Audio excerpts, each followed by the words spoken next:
Audio Jungle.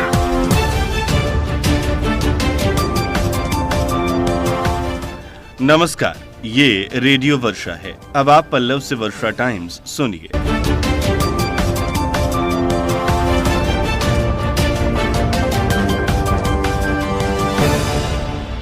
पहले सुर्खियां। 2 और प्रवासी मिले कोरोना संक्रमित, पॉजिटिवों की संख्या 176। बाढ़ सुरक्षा के लिए सारण तटबंध और छरकी की सुरक्षा में तैनात होंगे 105 होमगार्ड जवान। मनरेगा के तहत 55,000 लोगों को मिला काम, मनरेगा की योजना ने पकड़ी रफ्तार। और कचरा फेंकने से मना करने पर वार्ड सदस्य के पति पर किया गया हमला।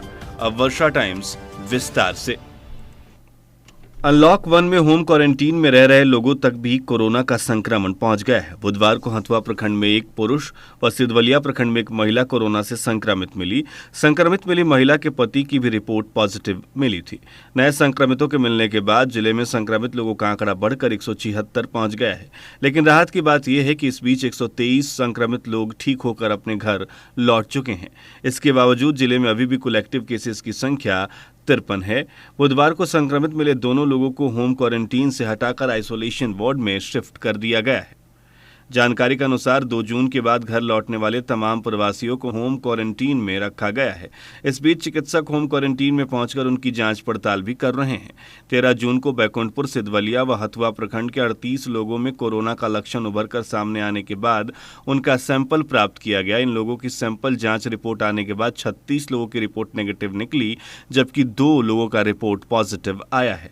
रिपोर्ट पॉजिटिव आने के बाद civil surgeon doctor TN Singh के निर्देश पर चिकित्सकों की टीम ने संक्रमित मिले प्रवासियों को एम्बुलेंस से उनके होम क्वारंटीन से आइसोलेशन वार्ड में भेज दिया है। संक्रमित मिलने वाले दोनों लोग घर लौटने के बाद से ही खांसी और बुखार से पीड़ित थे। हथुआ प्रखंड में संक्रमित मिले व्यक्ति की उम्र 40 वर्ष है, जबकि सिधवलिया में 24 वर्षीय महिला कोरोना संक्रमित पाई गई है। बरसात के दिनों में गंडक नदी से जिले की सुरक्षा के लिए सारण तटबंध व छरकी की सुरक्षा के लिए बिहार गृह रक्षा वाहिनी के 150 जवानों को तैनात किया जाएगा। इसके अलावा चिन्हित स्थानों पर अभियंताओं की भी तैनाती होगी। साथ ही नदी के जलस्तर में बढ़ोतरी के समय से ही तटबंध की निरंतर पेट्रोलिंग भी की जाएगी। जिलाधिकारी अरशद अजीज ने बाढ़ नियंत्रण विभाग के कार्यों की समीक्षा के दौरान कई बिंदुओं पर दिशा निर्देश जारी किया। बरसात के दिन में गंडक नदी के जलस्तर में बढ़ोतरी के बाद सारण तटबंध व छरकियों में कई स्थानों पर कटाव व दबाव की स्थिति पैदा होती है, जिसको देखते हुए तमाम चिन्हित स्थानों पर गृह रक्षकों को तैनात किया गया है। गृह रक्षक के जिम्मे 1 किलोमीटर तक के तटबंध का इलाका होगा। इसके अलावा बरसात के दौरान तटबंध की लगातार मॉनिटरिंग के लिए अभियंताओं की टीम तैनात रहेगी। इसके अलावा सभी संबंधित पदाधिकारी तटबंधों का नियमित रूप से पेट्रोलिंग करेंगे। जिलाधिकारी ने बाढ़ आपदा के समय सभी संबंधित अभियंता, पदाधिकारी, कर्मी को अपने नंबर को स्विच ऑफ नहीं करने का निर्देश दिया। उन्होंने सभी संबंधित कार्यपालक अभियंताओं को सभी अधीनस्थ अधिकारियों और कर्मियों का अद्यतन डाटाबेस तैयार करने को कहा है। इसके साथ ही प्रतिदिन अचूक रूप से खैरियत प्रतिवेदन आपदा शाखा को उपलब्ध कराने का भी निर्देश दिया गया है। बैठक में जिला आपदा प्रभारी को टास्क फोर्स का गठन, dry ration, food package, halogen, ORS crane, JCB आदि अन्य आवश्यक सामग्रियों की उपलब्धता ससमय सुनिश्चित करने का निर्देश दिया। साथ ही सिविल सर्जन को चिकित्सकों की टीम को भी तैनात रखने का निर्देश दिया गया है। कोरोना संकट काल में मनरेगा की योजनाएं मजदूरों के लिए मददगार बनकर सामने आई हैं। अप्रैल माह से अब तक पूरे जिले में मनरेगा से 55,000 से अधिक लोगों को काम उपलब्ध कराया गया है, ताकि वर्तमान समय में मजदूरों को आर्थिक समस्या नहीं झेलनी पड़े। इसके लिए पूरे जिले में 13,000 से अधिक योजनाओं पर काम प्रारंभ किया गया है। इनमें से 1 एकड़ तक के बड़े तालाब के जीर्णोद्धार से लेकर पोखर, खाड़, पाइन आदि की सफाई का काम भी शामिल है। मार्च माह के अंतिम सप्ताह में पूरे देश में लॉकडाउन कर दिया गया था। इस बीच करीब 1 माह तक तमाम योजनाओं पर काम बंद रहा, लेकिन अप्रैल के अंत में मनरेगा सहित कई योजनाओं पर दोबारा काम प्रारंभ किया गया। मनरेगा का काम प्रारंभ करने के पीछे घरों में रह रहे मजदूरों को काम उपलब्ध कराना था।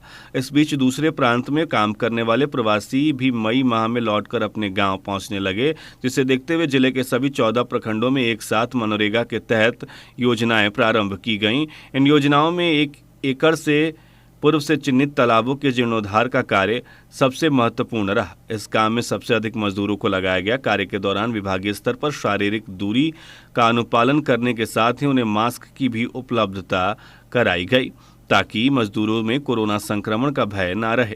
प्रशासनिक आंकड़ों के अनुसार जिले में प्रारंभ की गई योजनाओं में 163 पुराने तालाब के जीर्णोद्धार के अलावा 171 पाइन की सफाई और करीब 225 छोटे पोखरे की सफाई का काम शामिल है। इसके अलावा कई अन्य कामों में भी मजदूरों को लगाया गया। जिन स्थानों पर मजदूरों के बदले मशीन से काम करने का प्रयास किया गया उनके विरुद्ध प्रशासनिक स्तर पर सख्ती बरती गई तथा 3 पंचायत में प्राथमिकी भी दर्ज की गई है। नगर परिषद गोपालगंज की उप मुख्य पार्षद संजू देवी के खिलाफ वार्ड पार्षदों ने मोर्चा खोल दिया है। उप मुख्य पार्षद की कार्यप्रणाली पर सवाल उठाते हुए वार्ड पार्षदों ने उनके खिलाफ अविश्वास प्रस्ताव लाने को डाक से नोटिस भेजा है। नोटिस भेजने वाले नगर परिषद वार्ड 7 के वार्ड पार्षद देवेंद्र सिंह, वार्ड पार्षद मिथिलेश कुमार गुप्ता, वार्ड पार्षद सुदामा रावत ने बताया कि उप मुख्य पार्षद संजू देवी तथा मुख्य पार्षद नोटिस को रिसीव नहीं कर रहे हैं। उप मुख्य पार्षद ने अपने 2 साल के कार्यकाल में कोई कार्य नहीं किया है। परिषद के कुछ खास वार्ड को छोड़कर अन्य वार्डों में विकास नहीं हुआ है। शहर में घटिया क्वालिटी की LED लाइट लगाने का कार्य किया गया। बोर्ड की बैठक में वार्ड पार्षदों की बिना जानकारी के मनचाहा प्रस्ताव पास कराकर कार्य किया जा रहा है। नोटिस पर देवेंद्र सिंह, सुदामा रावत, मीना देवी, मिथिलेश गुप्ता, सुरेश चौरसिया, मालती देवी, उर्मिला देवी, राजेंद्र कुमार, गोरखनाथ शर्मा, रानी गुप्ता, शीतल गुप्ता, पूजा देवी, इंद्रमणि देवी, मीना देवी, मुन्नी देवी सहित 15 वार्ड पार्षदों ने हस्ताक्षर किया। वहीं इस संबंध में पूछे जाने पर मुख्य पार्षद हरेंद्र कुमार चौधरी ने कहा कि अब तक किसी प्रकार का कोई नोटिस उन्हें नहीं मिला है। सभी आरोप पूरी तरह से बेबुनियाद है। सभी वार्ड पार्षद अपने क्षेत्र में विकास का कार्य कर रहे हैं। माजा संवाददाता सुदेश प्रसाद श्रीवास्तव ने जानकारी दी कि माजा प्रखंड अंतर्गत शेख परसा पंचायत में सरकार पंचायत भवन के निर्माण हेतु शिलान्यास किया गया, जिसका उद्घाटन संयुक्त रूप से विधायक मोहम्मद नेमतुल्लाह, अंचल पदाधिकारी शाहिद अख्तर, प्रखंड विकास पदाधिकारी अजित कुमार, पूर्व मुखिया भूपेंद्र प्रसाद, राजद अध्यक्ष श्याम बहादुर प्रसाद यादव ने फीता काट कर किया। 1 करोड़ 20 लाख की लागत से सरकार पंचायत भवन का निर्माण कराया जाएगा, जिसका निर्माण कार्य बुधवार से शुरू कर दिया गया है। उचकागांव थाना क्षेत्र के दईभाता गांव में मंगलवार की देर शाम सड़क पर कचरा फेंकने का विरोध करने पर कुछ लोगों ने महिला वार्ड सदस्य तथा उनके पति पर चाकू व फरसा से हमला कर उन्हें गंभीर रूप से घायल कर दिया। इस घटना के बाद ग्रामीणों ने घायल दंपत्ति को इलाज के लिए सामुदायिक स्वास्थ्य केंद्र में भर्ती कराया, जहां दंपत्ति की हालत गंभीर देख चिकित्सकों ने उन्हें सदर अस्पताल रेफर कर दिया। घायल दंपत्ति का बयान दर्ज कर पुलिस मामले की जांच पड़ताल कर रही है। शहर के केडिया लेन गली में बाइक सवार 5 उचक्कों ने एक बुजुर्ग को झांसा देकर उनके पास से मौजूद 50,000 रुपए उड़ा लिए। इस घटना के बाद थाना पहुंचे बुजुर्ग ने नगर इंस्पेक्टर प्रशांत कुमार को घटना के बारे में जानकारी दी। पुलिस मामले की जांच पड़ताल कर रही है। बताया जाता है कि कुचायकोट थाना क्षेत्र के मतिया गांव निवासी विधान बैठा बुधवार को शहर के मौनिया चौक स्थित स्टेट बैंक की शाखा से 50,000 रुपए निकालकर पैदल केडिया लेन गली रास्ते से अपने किराए के मकान में जा रहे थे। इस दौरान 2 बाइक पर सवार होकर पहुंचे 5 युवकों ने उन्हें रोक लिया। रोकने के बाद युवक ने बुजुर्ग से कहा कि बाबा, हम लोग स्टेट बैंक से आए हैं, मेरा झोला बदला गया है जिसमें 1 लाख रुपया था। इसके बाद बुजुर्ग अपना 50,000 रुपये निकालकर युवकों को दिखाने लगे, तभी वो रुपए छीन कर फरार हो गए। बुजुर्ग के शोर मचाने पर लोगों ने युवकों का पीछा भी किया, लेकिन वो भागने में सफल रहे। इस घटना के बाद थाना पहुंचे बुजुर्ग ने इस घटना की जानकारी नगर इंस्पेक्टर प्रशांत कुमार को दी। पुलिस उचक्कों की तलाश कर रही है। कटिया थाना क्षेत्र के प्राथमिक विद्यालय बाराचाप के समीप पुलिस ने उत्तर प्रदेश से आ रही एक कार से 1200 बोतल शराब बरामद किया। इस दौरान पुलिस ने एक धंधेबाज को गिरफ्तार किया। हालांकि एक धंधेबाज पुलिस को चकमा देकर फरार हो गया। गिरफ्तार किए गए धंधेबाज के खिलाफ प्राथमिकी दर्ज कर पुलिस ने उसे न्यायिक हिरासत में भेज दिया। सड़क पर पानी गिराने को लेकर माझागढ़ थाना क्षेत्र के कोयनी गांव के दीनानाथ महतो और अक्षय लाल महतो के बीच जमकर मारपीट हुई, जिसमें लाठी डंडे से मारपीट की गई। राज महतो, भानु कुमार, विंदालाल महतो, दीनानाथ महतो, मीना देवी सहित आधा दर्जन लोग इस मारपीट में घायल हो गए। इन्हें इलाज के लिए प्राथमिक स्वास्थ्य केंद्र में भर्ती कराया गया। वहीं दूसरे पक्ष से अक्षय लाल महतो और उनकी पत्नी घायल हो गए, जिनका इलाज सदर अस्पताल में कराया जा रहा है। पुलिस मामले की छानबीन कर रही है।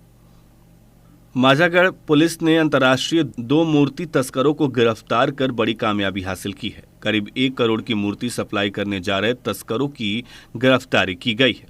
सूचना मिलते ही माजागढ़ थाना प्रभारी छोटन कुमार ने अपने दलबल के साथ दोनों तस्करों को माजागढ़ थाना क्षेत्र के सफापुर जलालपुर मोड़ के समीप पकड़ लिया। पकड़े गए दोनों मूर्ति तस्करों के पास से एक अष्टधातु के करीब 5 किलो 300 ग्राम की मूर्ति, एक देशी कट्टा, 2 जिंदा कारतूस और एक नोकिया का मोबाइल बरामद किया गया है। गिरफ्तार तस्करों को पूछताछ के बाद बुधवार को जेल भेज दिया गया।